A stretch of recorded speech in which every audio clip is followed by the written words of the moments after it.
Tá ouvindo esse barulho? Refogado.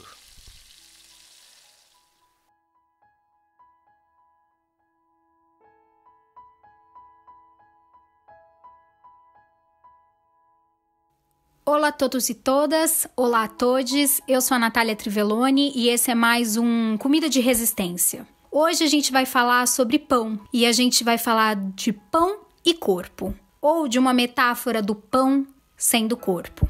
Para quem acompanha o podcast, o Comida de Resistência, sabe que eu falo aqui de São Paulo, do Brasil, que nesse momento acaba de ser considerado um grande epicentro da Covid-19. Eu me encontro em casa, hoje é o meu dia 65 de confinamento e como eu tenho a possibilidade de estar em casa, tenho também a consciência de que essa é a melhor forma, não só para me proteger, mas para proteger todas as outras pessoas. Eu queria muito fazer um podcast que dialogasse com esse momento presente, que trouxesse uma comida de resistência para esse momento presente. Até porque a sensação que eu tenho e que talvez você também tenha, é que qualquer outro assunto que a gente debata não tenha uma importância diante da dimensão que tem sido essa pandemia. Não só num contágio, não só no universo da saúde, mas também em relação à saúde mental, em relação às estruturas do nosso mundo, às estruturas sociais em que nós vivemos e em todas as ressignificações que a gente vai ter que dar para esse tempo. Então, aí eu pensei, qual seria a melhor comida de resistência para se falar sobre a quarentena? Eu não sei se aonde vocês estão, o pão, ele tem a potência que ele tem tido aqui no Brasil. Porque aqui no Brasil o pão está dividindo o holofote junto com o bolo. As pessoas que se encontram confinadas, elas estão fazendo muitos pães e muitos bolos. E aí eu pensei que o pão era incrível para a gente discutir. Primeiro, porque nos aproxima nessa questão de pão. E segundo, porque o pão nos diz muitas coisas. O pão, por exemplo, eu que venho de família italiana, ele é praticamente a segunda comida que a gente consome depois do nosso leite materno. O pão, ele também é usado politicamente em vários momentos da história. Por exemplo, panis et circenses. Dê a eles o pão e o circo. Dê a eles a diversão, o entretenimento e a comida. E assim você terá um povo controlado. Ou, se o povo não tem pão, dê a eles brioches. A gente já ouviu muito disso. O pão também, ele tem uma simbologia e uma presença bastante importante na espiritualidade em algumas religiões. E aí que entra a minha ideia também de fazer esse podcast. Porque, para além do pão, que tem sido a comida de resistência dessa quarentena, tem uma outra ferramenta que tem funcionado muito para nos aproximar e muitas vezes, para além de nos aproximar, nos trazer um quentinho no coração ou outras reflexões. E são as lives. E aí, para falar da importância do pão na religião, eu trago uma live que eu gostei muito, que me acolheu bastante, que foi a live do pastor Henrique Vieira com o Leonardo Boff. Já adianto que eu considero a espiritualidade extremamente importante e que hoje a gente não vai discutir religião e nem o quão importante ela é ou quão nós devemos refletir quando ela liberta ou religa as pessoas dos deuses que elas acreditam. A gente não está aqui para discutir isso. A gente está aqui para discutir a visão religiosa pelo pão, a visão religiosa de um pastor que tem sido um expoente muito importante para acolhimento e para a mensagem de Jesus num Brasil que tem sido tão intolerante e respeitoso com tantas existências, e também do Leonardo Boff, que é um dos grandes expoentes da teologia da libertação. Essa teologia do catolicismo, né, de uma vertente que surgiu do catolicismo, em que tem como foco a ajuda às pessoas em situações mais vulneráveis. E essa ajuda, ela não se dá só no imediatismo, ela não se dá apenas pela religião, ela não se dá apenas pela bondade. Ela se dá por ferramentas muito importantes, que são as ciências humanas, para a gente refletir por que essa desigualdade toda acontece. E o pão, na religião cristã, desses dois expoentes que a gente falou, ele é o corpo de Cristo. E aí, numa fala do pastor Henrique Vieira, que eu achei muito bonita, ele fala: Jesus, de tão divino, se fez humano. E para a gente ser humano, a gente precisa de corpo. E aí, para a gente falar do pão e do corpo, a gente vai falar o que é fazer pão numa quarentena em que todos nós somos corpos individuais e um corpo coletivo. Então, eu recorri a uma das pensadoras que eu comecei a estudar agora e que tem o corpo como um grande alicerce do seu pensamento. Porque ela acredita que para que um problema seja social, ele tem que ser sentido no corpo. E a gente está falando da Judith Butler. E a Judith, ela é conhecida pela identidade de gênero. Essa frase também vem muito disso, salienta muito, né? Engloba muito essa questão. Mas ontem, antes de gravar esse podcast, eu li uma matéria na Carta Capital que a Judith deu para falar de um novo trabalho dela, em que ela tem estudado a vulnerabilidade e o luto. E tem tudo a ver a gente falar que a gente é um corpo, a gente falar sobre vulnerabilidade e a gente falar sobre luto nesse momento que a gente está vivendo. Vulnerabilidade porque, em primeiro lugar, a gente se sente completamente perdido diante do que não saber fazer. E entender que nesse momento nós vivemos a cada 15 minutos e a gente lida o tempo todo com essa ameaça que é a morte. Vulnerabilidade porque a gente entende que certas coisas dependem da gente, como, por exemplo, ficar em casa. Aqueles que podem. E outras coisas estão completamente longe da nossa alçada. A Judith Butler também, ela fala muito sobre essa questão numa frase que eu gostaria de compartilhar com vocês desse texto. Aprender a enlutar-se pela morte em massa significa marcar a perda de alguém cujo nome você não sabe, cuja língua você talvez não fale e que viva a uma distância intransponível de onde você mora. A Judith, nesse texto, ela fala sobre o pesar privado e o luto em massa. Ela fala que a gente é vulnerável porque, de uma certa forma, a vulnerabilidade ela se encontra na interdependência que temos uns dos outros. Interdependência essa de pessoas que às vezes a gente nem conhece. Uma interdependência corporal que é tão significativa e que nesse momento de pandemia, com o distanciamento social, com a utilização do álcool gel, com não poder tocar quem a gente ama, quem a gente conhece, faz muito sentido. A Judith, ela fala de uma vulnerabilidade porque ela diz que essa vulnerabilidade dessas trocas, desse toque, da gente compartilhar a mesma superfície com outro ser humano, ela pode ser prejudicada por um contágio, porque se a gente abraça, de repente, nesse momento, a gente pode contaminar o outro ou a gente pode ser contaminado. Isso é muito vulnerável. A Judith, ela fala sobre a interdependência das nossas vidas passando pelo contato. Nesse momento, a gente não pode ter o contato. Isso é um luto também. A gente fala muito do luto quando um corpo físico morre, quando uma pessoa que a gente conhece morre. A gente aqui no Ocidente distorce um pouco. A gente fala muito pouco sobre a morte. Por isso que ela é tão assustadora para nós. E há uma importância da gente entender que a vida e a morte elas estão em constante parceria. E que o luto ele acontece não só de um corpo que se vai, mas o luto acontece também de expectativas, da vida, da rotina, dos nossos sonhos e dos nossos planejamentos que foram frustrados. Mas não é desse luto que eu vou falar hoje, não. Hoje eu gostaria de entrar nesse luto do corpo mesmo, nesse luto do contato. Ela fala também sobre a exposição de que uma pandemia nos mostra das estruturas falhas desse corpo social que a gente vive, né? Desse capitalismo que a gente vive.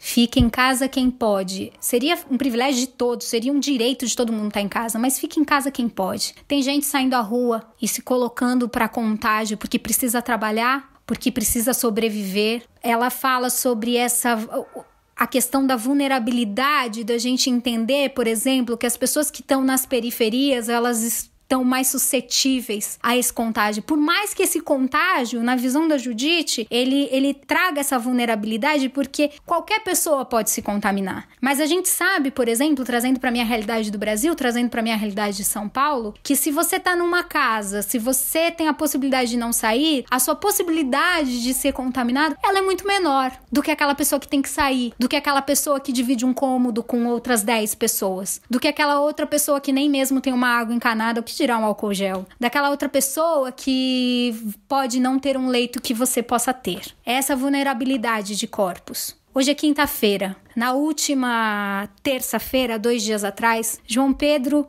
foi morto aqui no Brasil, no Rio de Janeiro. E ele foi morto pelo seu corpo também. O seu corpo de menino negro. O seu corpo. E não é preciso ter uma pandemia de Covid para a gente falar também sobre essa questão dos nossos corpos sociais. Não só do pensar o que fazer diante de uma pandemia. Não só de pensar o nosso pão para resistir em casa, para fazer passar o tempo, para a gente compartilhar com aquelas pessoas que estão ali, para a gente ter um alimento. Quando a gente fala de corpo e a gente fala do nosso corpo social e a gente fala de tantas feridas que estão sendo expostas, de tantas estruturas de desigualdade que estão sendo expostas, a gente fala dos corpos, os corpos negros, nessa vulnerabilidade que a Judite também diz nessa matéria. E eu trago hoje aqui João Pedro. E eu gostaria muito que esse programa fosse dedicado a ele, porque a gente não pôde protegê-lo. E não foi de um vírus. Foi desse sistema falho de privilégios que a gente tem. Foi desse sistema capitalista, desse corpo doente que a gente tem, que seleciona as pessoas pelos seus corpos. E o corpo do João estava dentro da casa dele. Dentro da casa dele. Mas, por ser um corpo negro, não foi impedido de levar um tiro e de ser baleado. É desses corpos. É disso que essa pandemia fala. É dessa nossa vulnerabilidade. É muitas vezes dessa impotência que a gente sente de não poder proteger João. É da gente entender que como sociedade somos um corpo e que combater situações como essas que acontecem com João nos diz respeito sim. É nossa responsabilidade também, não só de nossos amigos negros. Nós como brancos devemos estar combatendo tudo isso. Devemos falar de João, devemos falar das pessoas com seus nomes e não como números, porque ali existem histórias. Devemos falar desse pão que a gente assa, que a gente moe, que a gente constrói e que muitas vezes é servido só em algumas mesas, porque existe uma desigualdade enorme nesse país e nesse mundo. O programa de hoje é sobre o pão. O programa de hoje é sobre a gente ser um corpo. O programa de hoje é sobre estudar sobre tudo isso para trazer para vocês diante de um corpo que no seu número 65 dias de quarentena tá cansado, mas não de ficar em casa. Tá cansado porque também não entende muitas dessas coisas que estão acontecendo. E entende outras tantas. Tá na hora da gente pensar sobre os pães que a gente está assando. Tá na hora da gente pensar em que mesa eles vão ser servidos. Tá na hora da gente pensar, como disse o pastor Henrique, que quando Jesus multiplicou pão, ele não fez vários outros. Ele foi fazendo do mesmo pão muitas fatias para outras pessoas. Talvez possa parecer esperançoso ou catastrófico demais esse desfecho desse podcast. Mas é pra gente pensar se a gente tá podendo fazer pão, se a gente tá sofrendo com o nosso distanciamento social sendo corpo, se eu sou vulnerável porque o outro ao me tocar pode me passar tantas coisas, pode me contaminar. O outro ao me tocar, ele pode me contaminar com o vírus, mas ele pode me contaminar com a realidade também. Ele pode me contaminar com a reflexão, ele pode me contaminar com a sua história. João me tocou, João me toca, tanto Joões me tocam. E eu espero que esse podcast toque você também. E eu espero que todas as vezes que você fizer um pão, você pense em que lugar ele vai ser servido. Obrigada. Oi, é a primeira vez que eu faço um extra num Comida de Resistência. Essa é a história do João Pedro, um garoto de 14 anos que foi morto pela polícia. Ela... Meu Deus do céu, cara. Ela fala muito sobre o luto do corpo, das expectativas e dos sonhos e dos planos frustrados, todos ao mesmo tempo. Há um tempo atrás eu podia ser esse garoto. Graças ao trabalho árduo do meu pai e da minha mãe, eu nunca vivi numa favela. Eu sempre tive um bom lar. Eu estava menos suscetível a esse tipo de ataque do Estado, ataque dos servidores do Estado, que é a polícia. Pelo menos dentro de casa, porque fora não se sabe até hoje. E hoje poderia ser meu filho, mesmo eu dando uma boa vida para ele e não estando morando no Brasil, graças a Deus. Vocês precisam entender como o Estado falha com os corpos, principalmente com os corpos negros. Vocês precisam entender como uma família que estava lutando pelo pão do dia a dia simplesmente perde o motivo por que lutar por esse pão. Porque tirar a vida de uma criança dessa maneira covarde e tratar a família dessa maneira bizarramente fria e covarde não é só cruel, é um projeto de Estado. No caso, os policiais federais e civis que participaram dessa operação absorveram isso muito bem. Porque quem tirou a vida do João tem nome. Tudo bem que é um plano do Estado, mas as pessoas têm nome. Esses nomes nunca serão divulgados. A investigação está sendo feita pela Polícia Civil, a mesma que matou o João. Isso não vai dar em nada. Para vocês terem uma noção, imaginem. Mais de 70 disparos foram identificados na casa da tia do João. A casa onde ele estava. 70 disparos. A alegação da polícia é que 2 criminosos, 2 traficantes, tinham fugido deles e evadido uma casa.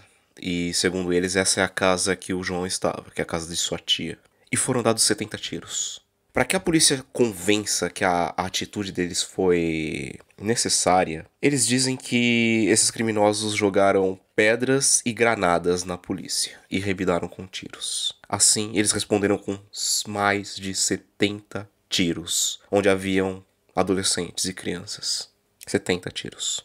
Tanto tia quanto o pai de João trabalhavam a 1 quilômetro da casa onde João estava. Existem áudios, não sei se vocês chegaram a ouvir, mas para eu poder fazer essa crítica melhor, eu precisei me esmiuçar tudo que eu não queria. Que era o áudio dele pedindo ajuda e o último áudio que ele manda é: "Tô aqui, pelo amor de Deus." Uma criança de 14 anos vivendo essa realidade. Depois de tudo ocorrido, chegaram pai e tia de João. Parecia que haviam 5 adolescentes para fora da casa e os policiais estavam dentro. E tudo que os policiais disseram quando eles perguntaram onde está o João, o que aconteceu, tudo mais, eles falaram friamente: "Socorremos a vítima e ela está com vida." E não deram mais nenhuma informação. Isso era cerca de 3 horas da tarde. 17 horas depois eles acharam o corpo de João num instituto médico legal. Depois de fazer uma via crucis entre hospitais, delegacias e tudo mais, para saber onde estava esse garoto. Morto pela polícia federal civil, numa operação conjunta de busca e apreensão. Uma operação frustrada, uma operação escandalosamente racista, eugênica e que mata uma criança. Não dá as respostas sobre essa atitude para os pais, não assume a própria responsabilidade do próprio assassinato e fala que você está investigando tudo isso. O genocida governador Wilson Witzel pediu que as investigações sejam rápidas e prestou solidariedade à família. Que solidariedade é essa? Que maldita solidariedade é essa? Que estado genocida invade a casa das pessoas e sai atirando e mata um filho deles, tira a vida de um filho deles? Que merda é essa? Eu tô aqui, pelo amor de Deus. Eu faço um paralelo porque se eu perdesse meu filho, hoje com 2 anos, se eu perdesse ele dessa forma, seja com qualquer idade, eu não teria mais por que ter um motivo para fazer esse pão do dia a dia, ou buscar o pão do meu dia a dia. Porque isso é cruel, isso é insano. É impossível você imaginar essa situação num bairro de classe média baixa que seja, do Rio, de São Paulo, do Espírito Santo, de Minas, em qualquer lugar assim. É impossível você imaginar no Brasil um João Pedro com a tez branca passando pela mesma situação. É impossível isso que acontece no Brasil. No meio de uma pandemia, você perde o seu filho pelas mãos de quem deveria te proteger. 3 policiais foram afastados, só que estão fazendo serviços administrativos. O corporativismo, bom e velho corporativismo da polícia, com certeza, vai agir para que não aconteça nada com eles.